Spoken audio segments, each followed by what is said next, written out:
guys. Hey everybody. As you can tell, Nikki's still not feeling too good, but she felt good enough to join us in this video today. So, but she still kind of lost her voice, so I'm going to be doing most of the talking. But today is day 25 of our Halloween movie challenge, and today we went with Resident Evil Extinction. This movie came out in 2007. It's about an hour and a half long. It's the third movie in the Resident Evil series, and it's fun.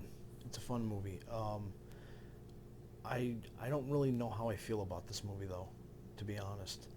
I thought the first one was good. I thought the second one was a little bit better, and then with this one, I don't know. I don't know if I want to say it stayed the same. If it went down, I don't really know. I mean, I love the fact that they brought Claire Redfield into this movie. She's in the third Resident Evil game, I believe. So that was cool. You had Ashanti in this movie too. You're the one that picked that up. But the story starts off. It's we see you see Alice like leaving the mansion. They set it up where it makes it look like she's back in the mansion, she's leaving, and then she gets killed by a trap. And then come to find out, it's the like clones. Her clones are being running through a test, and they keep testing her clones over and over and over again, and they've gone through so many of them, and then it comes back to the real Alice, and she's out there by herself, and she eventually meets up with Carlos and Claire and their group of I don't even know, group of like freedom fighters, I guess. Group, survivors is the word I'm looking for, and they're going through the desert, going to Las Vegas, and in Las Vegas they then run into a little bit of trouble with the crows, who have been eating infected flesh, and they are wild. They're pretty much like the dogs, the hellhounds. I believe this is the first time that they showed the crows in the series, which if that's the case, that's pretty nice. They have the hellhounds again. No lickers this time, or hunters, whatever they're called. I believe they're lickers, but they're not in this one. But they did have like smarter zombies, because the doctor ended up that had the Alice clones keep running through the same course. He ended up coming up with a like serum that like could actually like make them more tamed and not so just wild. I will say, I love the Resident Evil movies. Yeah, I know. Because you're the one that really wanted to watch this one tonight. You're a fan of them. I mean, I'm not saying it's a bad movie. It was definitely it's definitely still an entertaining movie, but I wasn't sure where to really place this one. You know what I mean? I feel like the second one was still, as of right now, probably my favorite one. And I wasn't disappointed with this one. It's just that it just wasn't better than the second one. Yeah. I don't even know if it was better than the first one. But the one thing I do have to say though is I really liked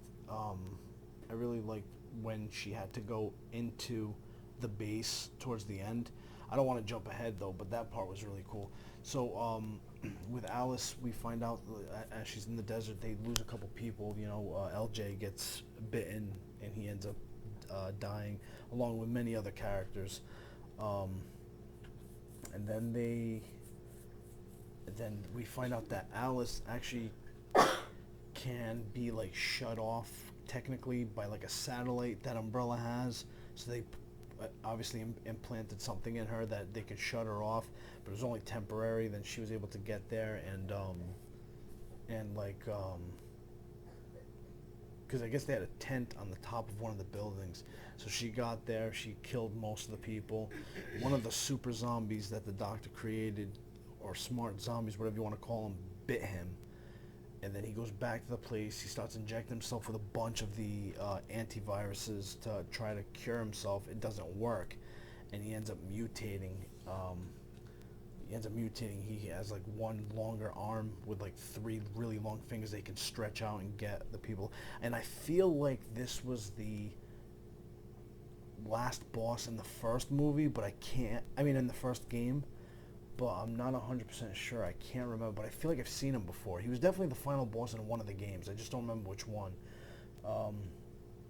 But yeah, so he ends up mutating into that thing. And then when Alice gets to the place, to the lab, I guess, she goes into a underground level, and I thought that was pretty cool because that brought it back to like its horror roots, where she was kind of going through, and everything's dark. You see like electricity sparking, like to kind of throw you off a little bit. You see things run by the screen really quick. So cool things like that. I liked how they were so specific with the crow's eyes. Oh, the crow's eyes, yeah. That's how you knew that the crow had turned. And that scene at the desert was cool too. And the crows, a bunch of crows attacked the people, and I thought that was pretty cool too. Just seeing how it was like almost like watching that movie Birds with what is it, Alfred Hitchcock, right? So it's kind of like something like that. Most of the zombie movies you watch, the animals aren't really affected. Yeah, I think so. Or at least they don't really talk about them. No, Yeah. or they don't show it. Yeah, I'm trying to think if they. Yeah, you might be right. I think Resident Evil might be That's the only one. Only one. Yeah, you might be right. Actually, I can't think of any other zombie one that showed animals. I'm remembering anyway. Yeah, no, I think you might be right. See, because with the Resident Evil, it's not just zombies. They have all kinds of like different creatures and stuff too. That's one thing that stands them apart from other zombie movies. Because other zombie movies, it's usually just the zombies. You know what I mean?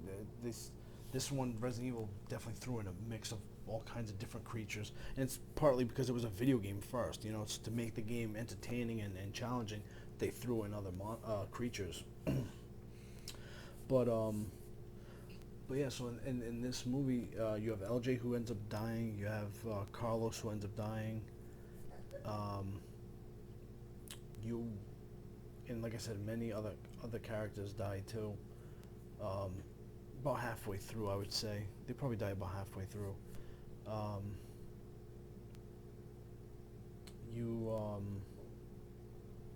have the crows attack them at the desert. That was a big part. There was definitely a lot of fighting in the desert. Because then there was also that part where they go to Las Vegas and they open up well, they don't open it up, but one of the like underground, whatever they are, crates or whatever, bust open, and that's where a bunch of those smart zombies come from. I call them smart zombies. I don't even know if they actually said what they were, but they were smarter because they can actually like use things. And they can actually open things and take the bars off of the windows. Yeah, they could take the bars off windows and stuff like that. Yep. And then they go from there to the base. They were planning on going to Alaska though, weren't they? Wasn't that the game plan? Because they were supposed to be like people there. They were supposed to be going to Alaska, but she wanted to see. They were going to check the monitor, the computer, to see actually where the helicopter went. Was going. That's right. They went there because that's right. They wanted to get the helicopter. That's right. Well, she ends up going to the base. She fights the doctor, who's now this big giant creature thing, and she also discovers all the clones. And apparently there's a ton of them too. And the movie ends with her with the clones starting to like come out, and she's gonna bring an army of herself, I guess, to Yeah. wherever this group is. There is a guy in this that's he's got the glasses, the sunglasses on, and he was a guy in the games too. And I believe it was Wesker, I think it is. Yeah, Albert Wesker. That's the guy with he had the sunglasses on, and that was another cool little nod because he was also a character from the games too.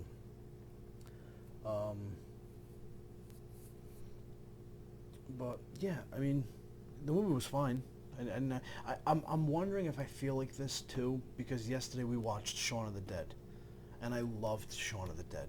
I thought it was so good, and I'm wondering if that's why I feel the way I do about this movie. Like if I hadn't watched Shaun of the Dead yesterday, and I had watched this one first, would I still feel this way? Because it's one of those things where it's an hour and a half long. We just finished watching it. It's past midnight. We just finished watching it. We just took it out of the Xbox, and we're talking about it now. So it just happened, and I just have that feeling where I'm kind of like, okay, I watched the movie. It wasn't bad. It was a good movie, but it just kind of like, you know what I mean? Like a Like the Resident Evil. yeah. No, I like them too, but it's just one of those things where like if I had to give this a rating like out of 10 stars, it's like a I don't know 7. Whereas like Shaun of the Dead to me it was like a 10. So I'm wondering if I had switched it, if I would have maybe felt differently about this Oh, movie. maybe. Because that happens all the time. People don't realize that when you rate a movie or a game, your mood, like how much you've spent on it, all that stuff plays a factor. And what you did before it, what you did after it, all that stuff plays a factor. Because I've had times where I've gone to the movie theater and I've spent, like $12 for the ticket, watched the movie, and was irritated with the movie because it stunk. But then later on, it came out on DVD. I found it in a bargain bin for like $4 or $5. I pick it up. I end up watching it again, and I'm like, why was I so irritated with this movie? This movie wasn't that bad.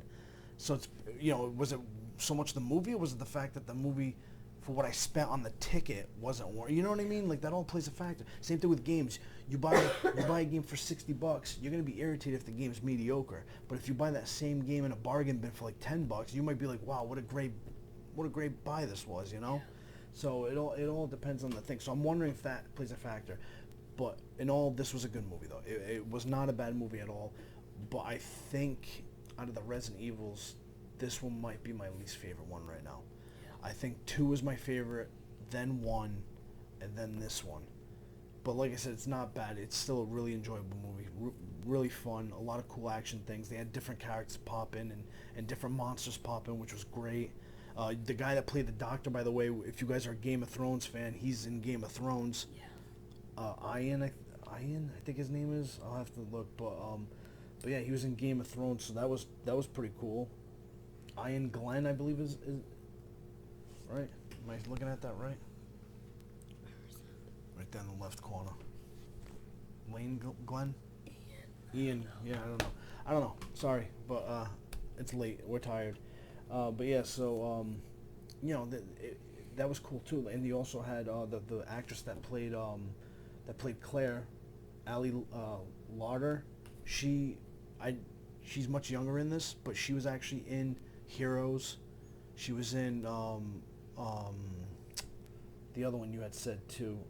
What was it, Obsessed or whatever? Obsessed. And I didn't realize that was her. You know what I mean? Because those things came out later.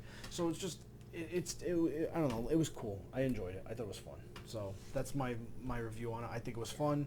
I did enjoy it, just not as much as the other two. Yeah. Okay. Sorry, I would love to give more input. Yeah, I think they understand you. You kind of lost your voice, so we appreciate you showing up.